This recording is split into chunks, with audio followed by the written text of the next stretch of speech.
Islam ataupun dalam jenayah Islam ini adalah yang mana kalau kita tengok Al-Quran ini merupakan sumber perundangan Islam yang paling utama, dan keaslian Al-Quran Allah Ta'ala telah jamin. Oleh kerana itu syariah Islam bersumberkan kepada Al-Quran ini, maka dengan sendiri syariah Islam ini merupakan syariah yang terbaik, bahkan yang dipilih oleh Allah Ta'ala. Dan Al-Quran masih sesuai digunakan sebagai panduan dan rujukan untuk kehidupan semasa, kerana dalam Al-Quran itu aspek sosial, ekonomi, undang-undang, sejarah, sains, teknologi, IT, semuanya ada dalam Islam. Ilmu falak, ilmu apa saja, semuanya ada dalam Al-Quran.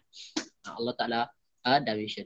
Yang mana Al-Quran ini 114 surah dan jumlah ayat lebih kurang 6,236 ayat ataupun 6,336 ayat, ataupun ada pandangan beberapa lah perselisihan ayat berdasarkan ada yang guna bismillah dan sebagainya lah.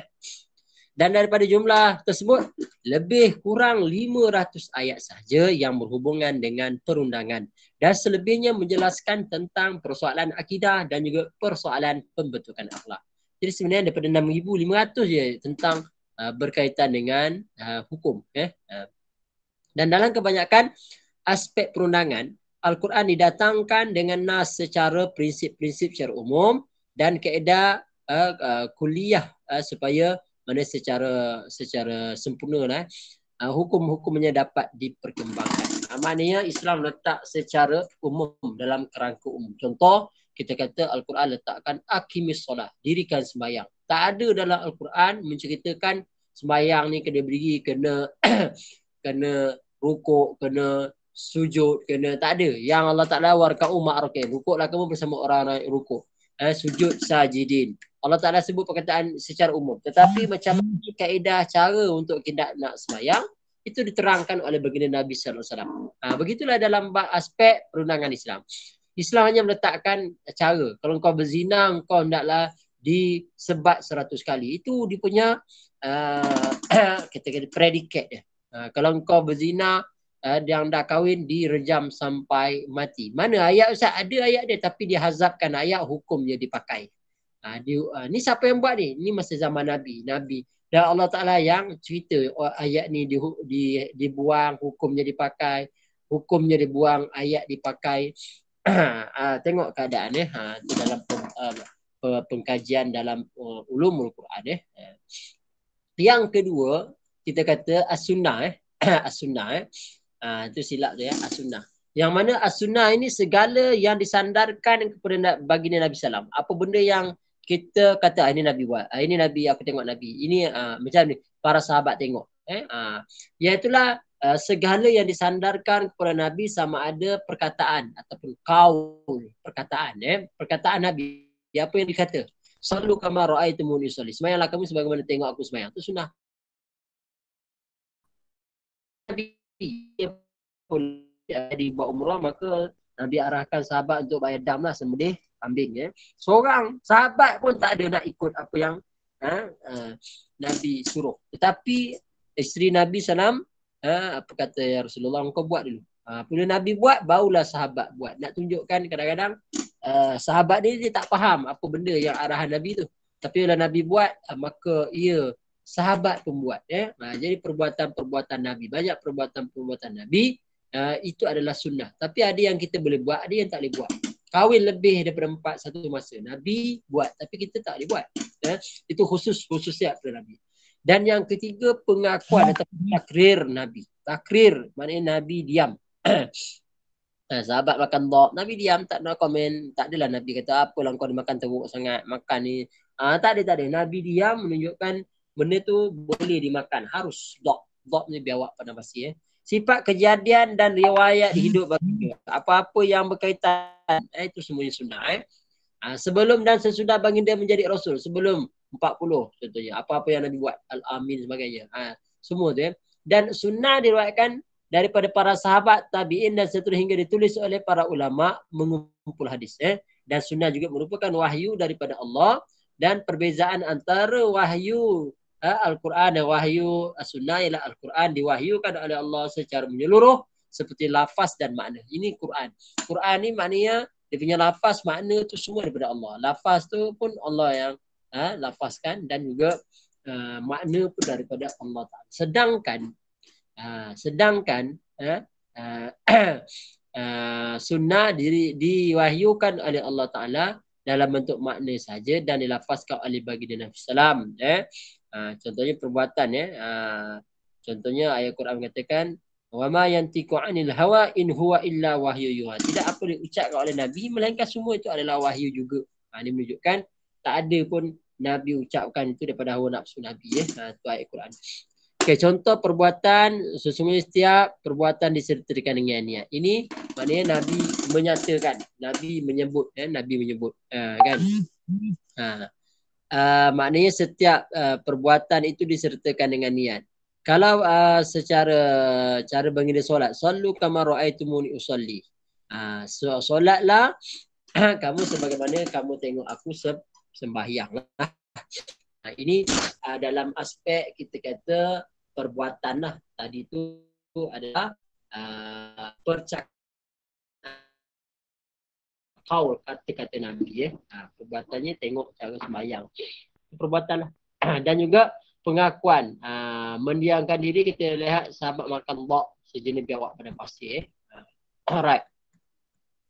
Okay, apakah kita kata sumber utama penularan Islam juga? Islam bersepakat bahawa selain Al-Quran dan Sunnah menjadi sumber syariat termasuk dalam aspek perundangan. Buktinya apabila Nabi SAW ketika mana mengutuskan Muaz ibn Jabal ke Yaman.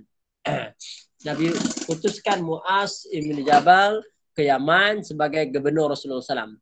Yang mana Nabi SAW memuji Muaz ketika tentang sumber rujukan apabila mendapati suatu masalah dalam perundangan. Ini konsep. Maka Muaz menjawab bahawa beliau akan rujuk pada Al-Quran dan Sunnah serta berijtihad jika tiada nas pada Al-Quran dan Sunnah. Lantas Nabi SAW memuji Muaz atas jawapan itu. Maka ini salah satu diterima pakai yang undang-undangnya yang tidak ada dalam Quran dan Sunnah. Jangan kita ijtihad benda yang telah ada dalam Quran dan Sunnah. Hudud, kisah itu telah ada. Kenapa nak ijtihad pula? Kan? Tak perlu. Maknanya kena follow je lah apa yang Quran dan Sunnah sebut. Walaupun wahyu Al-Quran sudah lengkap dan sempurna, namun manusia masih memerlukan Sunnah sebagai panduan hidup mereka. Ini kerana Sunnah memainkan peranan penting di samping Al-Quran. Antara peranan As-Sunnah iaitulah peranan As-Sunnah ini memperkuatkan hukum yang telah terdapat dalam Al-Quran. Jadi hukum yang telah dapat Al-Quran, Nabi explain very deeply, secara mendalam. Dan juga memperincikan apa yang tidak diperincikan Al-Quran. Al-Quran hanya bagi tahu engkau semayang, aqimus solat wa atuz zakat, tapi cara nak semayang, Quran tak pernah ajar, Allah Ta'ala tak pernah ajar. Maka Nabi apabila semayang, Nabi ajar fakabir, baca ni, baca tu. Mana ketetapan tadi, semuanya Nabi ajar di dalam As-Sunnah. Mana dalam hadis Nabi dah ketetapan yang tadi memperincikan. Seterusnya membataskan apa yang tidak dibataskan oleh Al-Quran. Al-Quran umum tapi Nabi kata ini. Macam itulah. Kita tengok dalam bab-bab yang mana secara umum tapi Quran telah bataskan, telah dan Al-Quran, tetapi hukum ini bertepatan dengan prinsip umum dalam Al-Quran. Quran tak sebut pun prinsip hukum tu. Kan? Tetapi Nabi sebut dalam hadisnya berdasarkan prinsip umum yang Al-Quran telah tentukan. Yang Allah Ta'ala telah tentukan. Okey. Apakah konsep perundangan Islam? Dalam undang-undang Islam ni ada 3 yang kita sebut awal-awal dalam bahagian 1 tadi. Iaitulah ada hudud, ada qisas dan ada taksir. Hudud ni apa? Ada 7 kesalahan dalam bab hudud, iaitulah zina, kesalahan mencuri, qazaf, menuduh orang berzina. Orang tu tak berzina, kita tuduh dia. Lepas itu minum arak pun termasuk di dalam bab hudud. Menyamun ni merompak. Jalan-jalan tiba-tiba kena rompak. Kan? Itu pun kena hukuman hudud. Memberontak ataupun penderhaka ataupun buruh. Kerajaan dah tentukan, kita pula buat pemberontakan angkat senjata. Angkat senjata. Pemberontak lah. Cara menggunakan angkat senjata.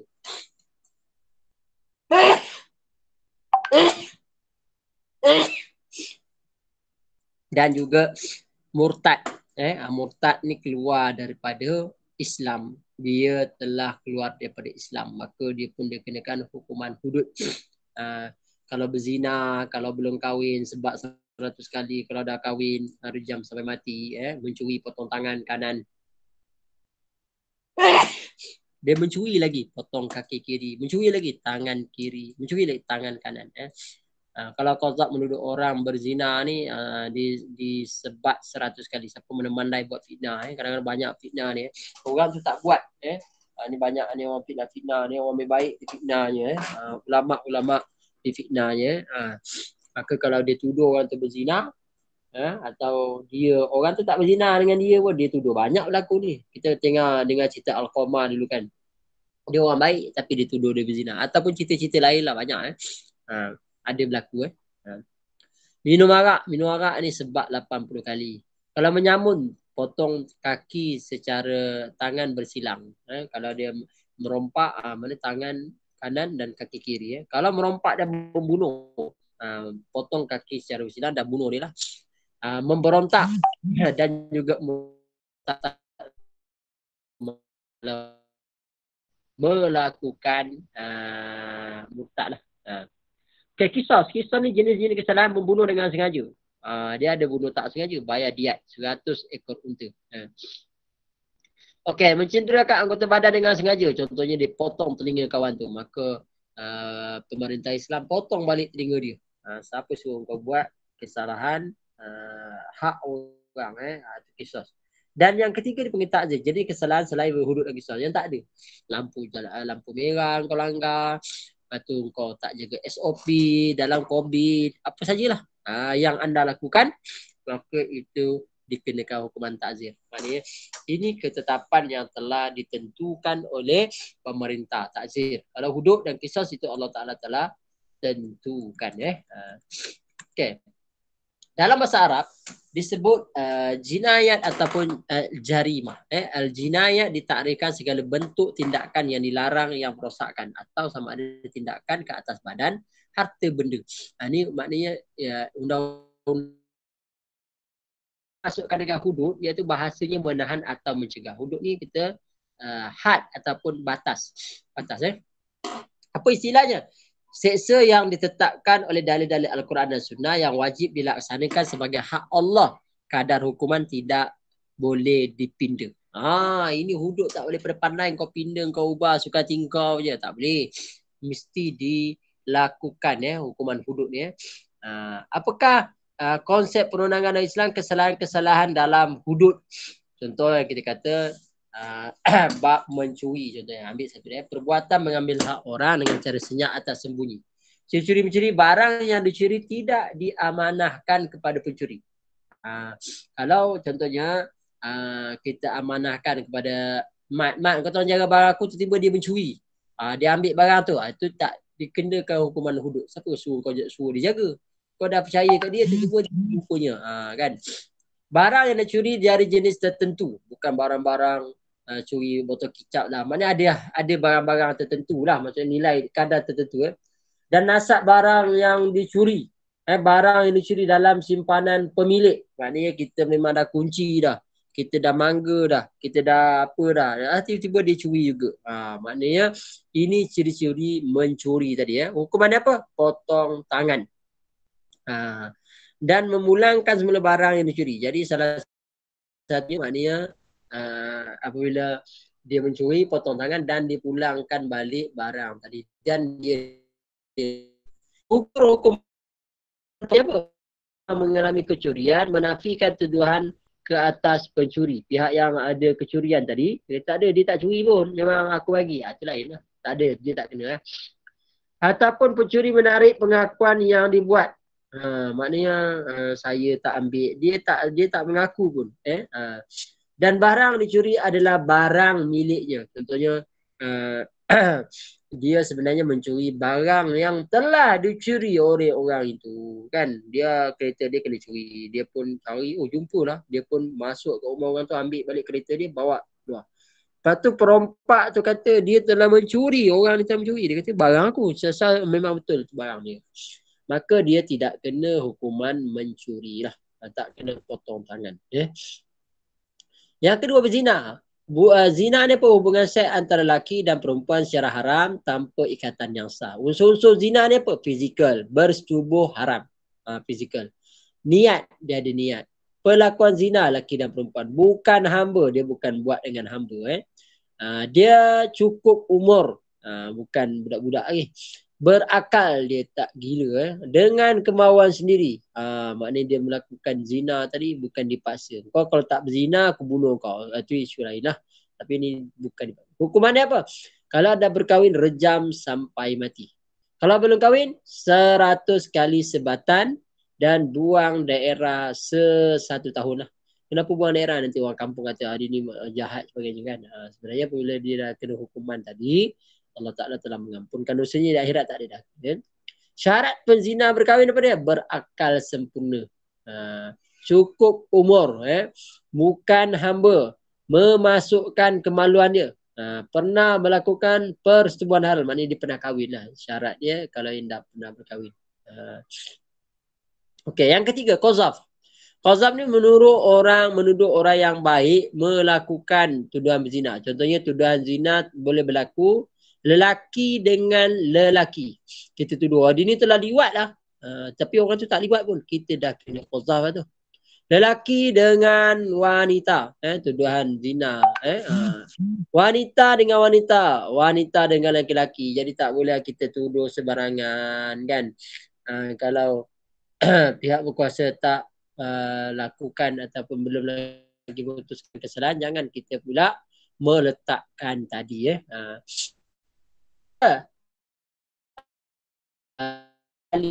Tidak diterima sebagai saksi. Selepas ni kalau dia datang saksi, aku memang tengok dia ni melakukan ni, tak boleh pakai dah. Saksi dia telah terputus selama-lamanya. Okey, dicela sebagai orang fasik. Jadi maknanya orang tadi kita kata dia ni fasik sebab fasik melakukan dosa. Rukun qazam ni apa? Tuduhan zina. Kita tuduh dia berzina. Aku tengok dia ni telah melakukan liwat. Ada tak dia pun. Kau telah menuduh orang melakukan zina. Maka hukuman kau sebat 80 kali. Wujud pihak yang menuduh dan yang dituduh. Maknanya dituduh siapa, yang kena tuduh siapa. Dan menuduh dengan sengaja. Dituduh tu dengan sengaja. Memang tak tahulah apa niatnya. Syarat tuduhan zina. Dan menafikan kandungan atau anak yang dilahirkan. Dia kata itu bukan anak aku, dia isteri dia dituduh kan. Maknanya dia ada di situ penafian. Okey, seterusnya hukuman yang keempat, minum arak. Itulah arak adalah apa yang memabukkan. Sama ada bahan itu dibuat pada benda-benda yang halal atau sebagainya yang memabukkan orang meminum walaupun sedikit. Tak, saya minum sikit tapi tak memabukkan. Apabila dia memang kebiasaan dia boleh memabukkan, haram. Dia adalah arak. Apakah unsur kesalahan arak ini? Perbuatan minum arak dan niat minum arak. Dia bukan tengah tidur minum arak tu. Dia memang ada niat. Minum arak yang boleh dakwa, pertama, bahan memabukkan dalam bentuk minuman. Apa sajalah. Telah minum arak. Dia telah minum arak. Meminum melalui mulut sekurang-kurangnya sampai halkum. Bau masuk mulut, belum lagi. Dah telan masuk dalam halkum, baulah hukuman. Minum dengan kehendak sendiri, bukan pandai-pandai. Hukuman apa banyak? 40 kali sebatan. Tapi zaman Sayyidina Umar tambah lagi double, 80. Syarat-syarat minum arak, berakal. Dia ni bukan gila. Muslim, orang Islam. Orang kafir biar pi lah minum arak pun satu tong, tak ada masalah. Ni kalau Islam. Bukan terpaksa. Bukan dipaksa minum. Cukup umur. Cukup umur. Kehendak sendiri. Dan tahu yang meminum adalah arak. Dia tahu ni arak. Dia tahu tahu arak itu haram. Dia tahu arak itu haram. Tiba-tiba tanya, kau tahu tak arak? Tak tahulah, selama ni keturunan kami memang dah begitu. Yang kelima, menyamun atau merompak. Iaitulah perbuatan melanggar undang-undang dan mengganggu orang lain, orang ramai dengan tujuan mengambil harta cara kekerasan. Cara kekerasan. Kau tak ambil, aku tembak kau. Kau tak bagi, aku tembak. Contoh. Perbuatan samun. Contoh. Telah melakukan tindakan di luar undang-undang dengan niat hendak merampas harta orang secara kekerasan, tetapi belum melakukan apa-apa rampasan. Dia ada tu. Maknanya dia melakukan. Telah melakukan tindakan di luar undang-undang dengan niat merampas harta dan telah melakukan rampasan tapi tidak membunuh. Itu yang sama juga. Tadi dia niat tu nak merampas tapi belum apa-apa lagi. Dah ada niat. Yang ni dia dah buat tapi dia tidak membunuh. Berniat melakukan kekerasan tujuan merampas harta secara kekerasan dan telah melakukan pembunuhan tapi tidak mengambil harta. Dah dibunuh, dia panik, dia lari, takut. Berniat melakukan kekerasan dengan tujuan merampas harta, telah melakukan rampasan juga membunuh. Setiap satu tu ada hukumannya.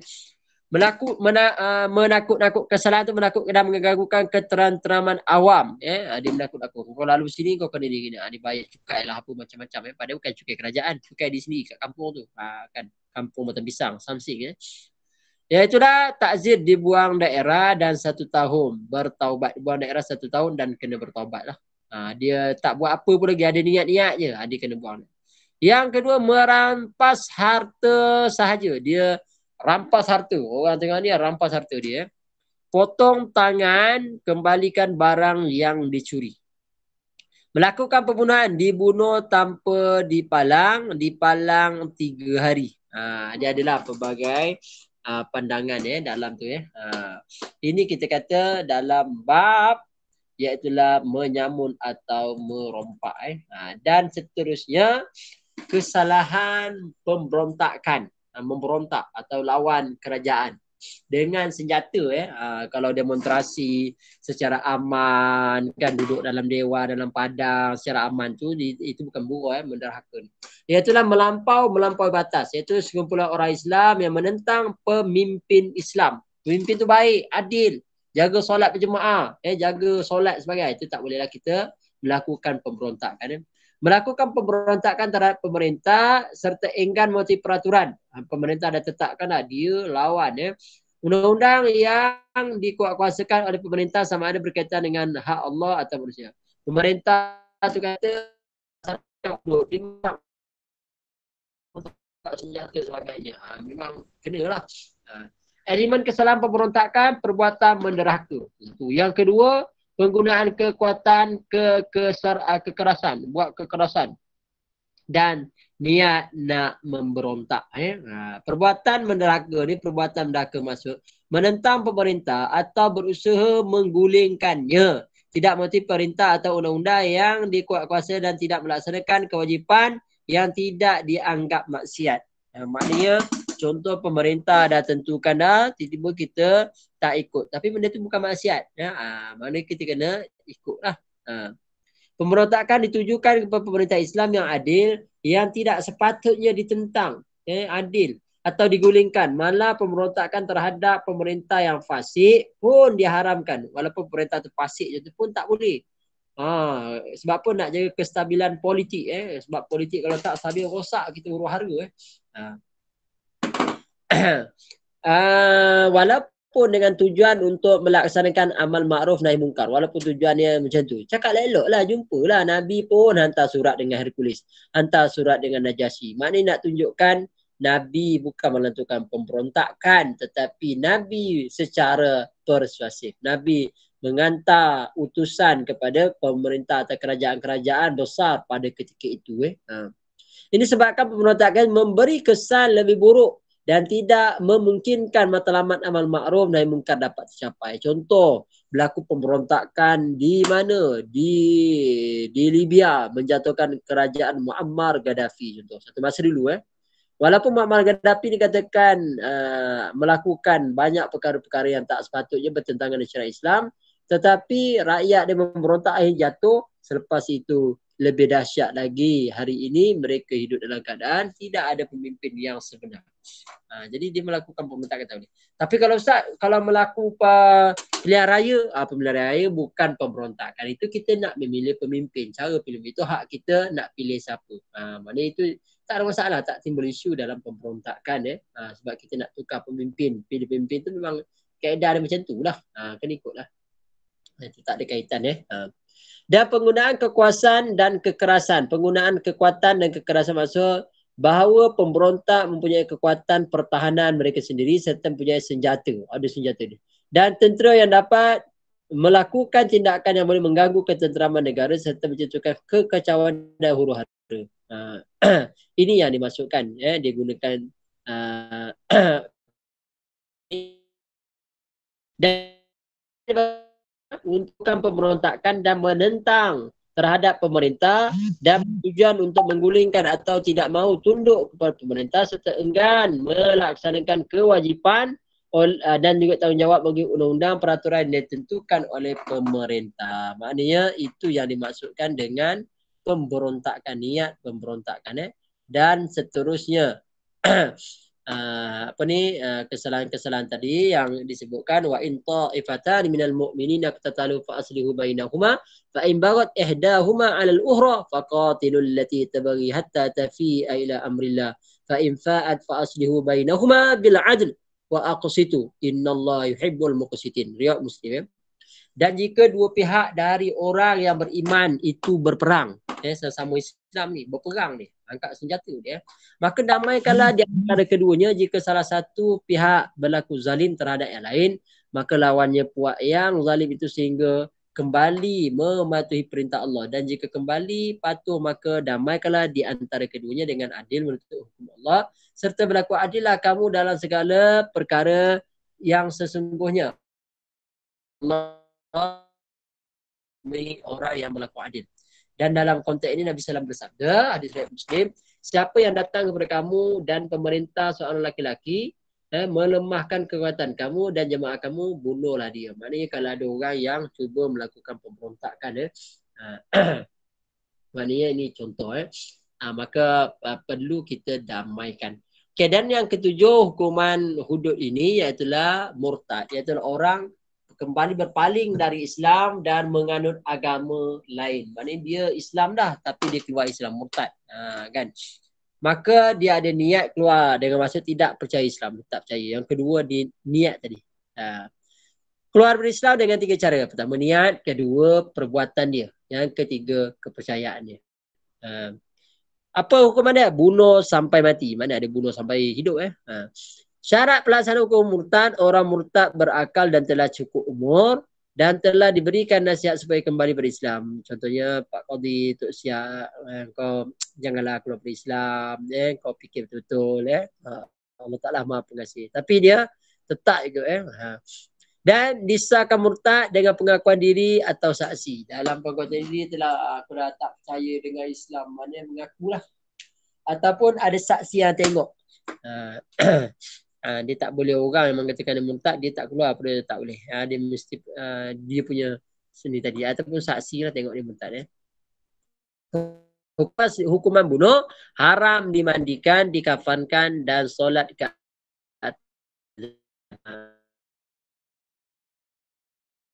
dekat kubur Islam. Tidak boleh seorang waris pun mempusakai harta dia. Kalau dia kaya jutawan, maka harta dia tak boleh dipusakai kepada yang kaya raya tadi. Alright, seterusnya kita masuk tentang hukuman kisos. Kisos ni kita kata jenayah kisos ni membunuh dengan sengaja dan juga mencederakan anggota badan. Contoh macam itulah. Hukuman terhadap kesalahan kisos ini hukuman yang sama seperti dilakukan ke atas mangsanya. Dia buat apa dengan mangsanya? Dia potong kepala kawan tu, memang hukuman membunuh lah dia kan. Dia potong orang tu. Contohnya bunuh balas bunuh, cedera anggota badan, balas cedera anggota badan. Simple je. Qisas hanya dilakukan apabila ada tuntutan. Kalau tak menuntut, tak ada masalah. Contohnya kita terpatahkan kaki dia.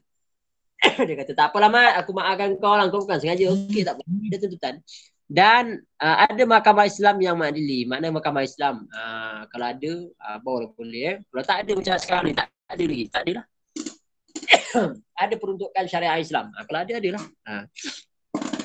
Okey, keadaan yang akan dilaksanakan hukuman qisas iaitulah membunuh dengan sengaja. Dia bunuh dengan sengaja. Memang niat nak bunuh. Waris si mati. Maknanya ibu, bapa, adik, abang, kakak tidak memaafkan pembunuh. Contohnya dia bunuh kawan tu, abang tak apalah, saya maafkanlah dia. Kalau saya bunuh dia pun ada anak tanggungan. Kan? Itu lain. Ini dia tak nak maafkan ya. Jika waris memaafkan pembunuh, si pembunuh terlepas hukuman bunuh tapi dikenakan hukuman diat. Dia kata tak apalah, aku maafkan engkau Mat, engkau pun engkau pun bunuh dulu gini-gini, aku bunuh kau tak sampai, tapi kalau ada dendam, maknanya kalau ada tuntutan ini tak ada. Maka dia kena bayar diat tak banyak, 100 ekor unta. 1 juta lah tu. Atau wang emas. 1,000 dinar. Sekarang ni 1 dinar 1,000. Sama lah 1,000, 1 juta juga sama. Wang perak 10,000 dirham. Lembu 200 ekor. Sama je. Kambing 2,000 ekor. Persalinan 200 persalinan lengkap. Contohlah. Pilihlah nak 100 ekor unta. Sebab itu jangan membunuh. Kan? Ni membunuh dengan sengaja. Dia kata dia. Iaitulah jenayah membunuh dengan sengaja, pembunuhan separuh sengaja, pembunuhan tidak sengaja. Kalau dia membunuh sengaja, rujuk sebelah 300 ekor unta. Juz unta 5 tahun. Hikkah. Hulkah. Yang unta yang bunuh. Niat membunuh separuh sengaja, sama seperti atas. Membunuh separuh sengaja. Kalau dia kata membunuh tak sengaja ni, dia baling batu kecil je, besar guli, mati kawan tu kan. Tak sengaja, dia gurau-gurau je. Bayar boleh ditangguh selama 3 tahun. Ni kalau kalau separuh sengaja. Kalau tak sengaja, dia bunuh tadi, macam kita kata 20 ekor tu lah. Juz 5 tahun, Hikam 4 tahun, bintu labun. Ibnu Labun bintu Mutak dan bayaran denda ditangguhkan selama 3 tahun. Bayar sansu lah 100 ekor unta tadi. Ni hukuman qisas. Okey.